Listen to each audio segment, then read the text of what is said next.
দিদি আমাদের যাতে কম করোনাকে কম বয়সী লাগে তার জন্য অনেক চেষ্টা চরিত্র করছেন, আমরা সবাই দেখতে পাচ্ছি।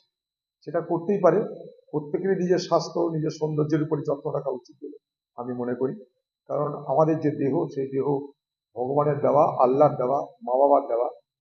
কিন্তু বয়স কমা বা বাড়ানো ওটা তো আমার আপনার উপর নির্ভর করে না, আর ওটা কোনো পরিকল্পনার উপরেও নির্ভর করে না।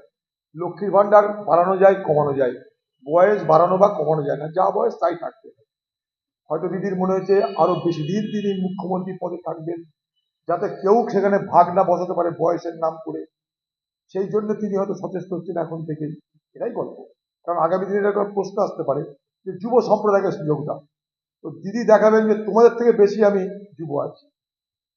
তার জন্য তিনি চেষ্টা করবেন তাকে নিজেকে আরো বয়স কমিয়ে দাও। কিন্তু আবার বলছি, লক্ষ্মীর ভান্ডারের ভাতা কমানো যায়, বাড়ানো যায়, চাঁদা কমানো যায়, বাড়ানো যায়, মিথ্যে কথা কম বলা যায়, বেশি বলা যায়, কিন্তু বয়স বাড়ানো বা কমানো যায়, ওটা উপরওয়ালার ব্যাপার। আবেদন না করা দুঃখজনক। বাবা মরে যাওয়ার পর পিডব্লিউডি প্রস্তাব নেয়নি। এই বিষয়ে রাহুল গান্ধীর আশেপাশে থাকা সিনিয়র নেতার সঙ্গে আমি কথা বলেছিলাম। আমার বাবা প্রথম বাঙালি রাষ্ট্রপতি, এই বাঙালি রাষ্ট্রপতি প্রয়াণে কেন পিডব্লিউডি হয়নি? কংগ্রেস কি পুরো বাঙালি জাতিকে অপমান করেছে? কংগ্রেস কোনো বাঙালি জাতিকে অপমান করেনি।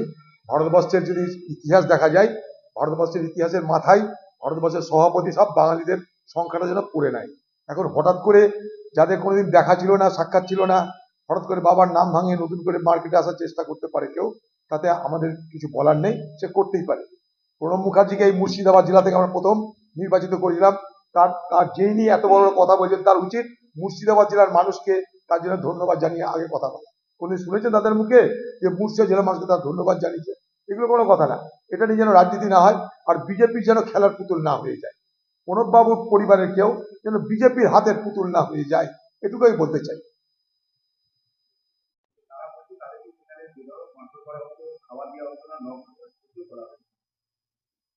এই আজকের যে সরকার, বাংলাদেশের ইউনিয়নের সরকার, তাকে যে কেন নোবেল পুরস্কার দেওয়া হলো এখন সারা বিশ্ববাজারে তা নিয়ে আপত্তি করছে। তার আবার শান্তির জন্য নোবেল পুরস্কার। এর থেকে এত ইগনোবেল লোক, এত হিংস্র লোক, এত বাজে লোক বাংলাদেশের সরকারের মাথায় কি করে বসলো আমার ভেবে অবাক লাগছে। একটা অত্যাচারী মানুষ হিসেবে তাকে আজকে দেখে আমার খারাপ লাগছে, কারণ একদিন তাকে খুব শ্রদ্ধা করেছি।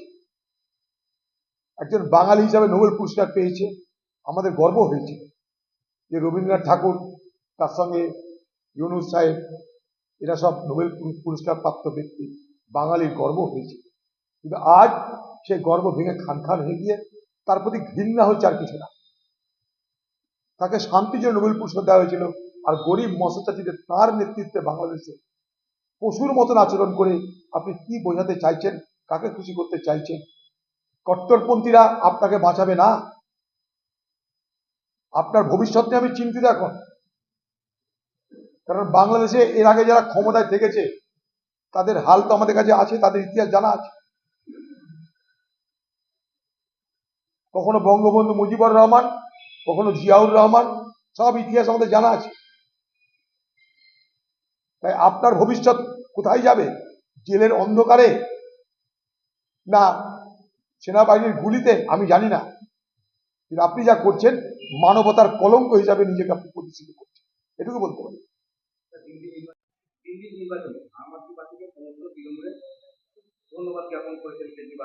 করতেই পারে, দিদি তো কোনোদিন কংগ্রেসের জন্য কিছু করেনি। গত লোকসভা নির্বাচনে ইন্ডিয়া ব্লকের সদস্য হয়েছে, কিন্তু ইন্ডিয়া ব্লককে ভোট দাও বলে বাংলার বাইরে কোথাও কি উনি বলেছেন? একটাও কথা বলুন।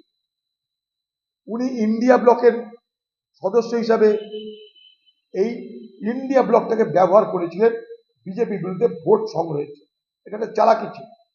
ইন্ডিয়ার মধ্যে ঢুকে গিয়ে মাথা ঢুকিয়ে দাও, যাতে সারা ভারতবর্ষ জুড়ে বিজেপির বিরুদ্ধে যে বাতাবরণ তৈরি হয়েছে তার সুবিধা নাও, আর কংগ্রেসকে ক্ষতি করো। এই পশ্চিমবঙ্গের নির্বাচনে কংগ্রেসকে ক্ষতি করেছে। সেদিন সারা ভারতবর্ষের নির্বাচনে কোথাও ইন্ডিয়া ব্লকের প্রার্থীদের একটা ভোট বেজনে বলেছে না।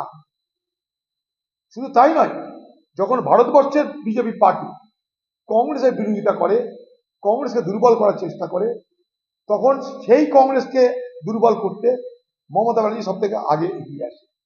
তিনি অনেক কিছু খোয়াব দেখতে পারেন, কিন্তু আমি কেজরিওয়াল সাহেবকে একটা কথা বলতে চাই যে আর যাই করুন, দয়া করে মমতা ব্যানার্জির সমর্থন নিয়ে আপনার দিল্লিতে হিতের থেকে বিপরীত বেশি হবে। কারণ দিল্লিতে যারা বাঙালি, তারা বাংলার মুখ্যমন্ত্রী মমতা ব্যানার্জি এবং পশ্চিমবঙ্গের আজকের যে স্বৈরাচারী শাসন চলছে এ সম্পর্কে তারা ওয়াকিবহাল। এক। 2 নম্বর, তারা পশ্চিমবঙ্গের আজকের সরকারের বড় সমালোচক। 2। 3 নম্বর, পশ্চিমবঙ্গকে যে রসাতলে পাঠানো হচ্ছে, পশ্চিমবঙ্গে যে চোর লুটেরা বাটপারদের রাজ্যে রূপান্তরিত হচ্ছে, তার জন্য দিল্লির বাঙালিরা আফসোস করে আমাদের কাছে আপনারা খুব স্পষ্ট করেছেন না। তাই মমতা ব্যানার্জিকে যদি দিল্লিতে নিয়ে গিয়ে মমতা ব্যানার্জির সমর্থন নিয়ে বাঙালির ভোট যাবার চেষ্টা করে কেজরিওয়াল, তাহলে কেজরিওয়ালের বিপদ হবে, দিদির কিছু হবে না। ওনাকে অনুরোধ করবো উনি নিজের সংশ্লিষ্ট এলাকায় আসুন, আপনি যে কাজগুলো করুন। উনি যদি অন্যান্য জনপ্রতিনিধিদের সেবাশ্রয় সাহায্য করলে তারা সেটা করতে পারে, মানুষের উপকার হয়, উন্নয়ন তৈরি হয়ে যাবে। খুব ভালো কথা বলেছেন, কারণ সেবাশ্রয় যেটা হয়েছে সেটা প্রশংসিত হয়েছে ওই এলাকায়, কিন্তু তার জন্য কোটি কোটি টাকা দরকার, শয়ে শয়ে ডাক্তার দরকার, লক্ষ লক্ষ টাকার ওষুধ দরকার, সেগুলো সকলের কাছে নেই। আমরা তো বললাম মুর্শিদাবাদে করাতে, মুর্শিদাবাদে গরিব মানুষ চারিদিকে, মুর্শিদাবাদে লোক চিকিৎসা পায় না। মুর্শিদাবাদে হাসপাতালে চিকিৎসার জন্য লক্ষ লক্ষ মানুষ আসে, তাদের ডাক্তার নেই, ওষুধ নেই, তাদের রক্ত জোগাড় করার জন্য পয়সা দিতে হয়, ডাক্তার দেখার জন্য তোলাবাজি দিতে হয়, দালাল চক্র ভর্তি হয়ে গেছে। তাই ভালো কথাই বলেছে তো, যে সেবাশ্রয় থেকে দিদি শিখুক কিছু, যে তাঁরই খোকাবাবু কত সুন্দর ডায়মন্ড হারবারে প্রোগ্রাম করেছে, তার জন্য প্রশংসিত হচ্ছে, তার দলের লোকেরাও প্রশংসা করছে। তো সব থেকে এগিয়ে এসে দিদির উচিত যে তার দলের একটা মহান নেতা, সে সেবাশ্রয় নামক যে সেবা করছে তার মডেল বিভিন্ন রাজ্যের গ্রামে গ্রামে সেখানটায় সেটা হোক, মানে দুয়ারে সেবাশ্রয় চালু হয়ে যায়। দুয়ারে রেশন হয়েছে, দুয়ারে লক্ষ্মীর ভান্ডার হয়েছে, আমি দিদিকে অনুরোধ করব দুয়ারে এবার সেবাশ্রয় নিয়ে চলে আসুন। আপনার পার্টির কোন নেতা পেরেছে, আপনি বা কেন পারবেন না? তা দুয়ারে সেবাশ্রয় চালু হয়ে যাক। মুখ্যমন্ত্রী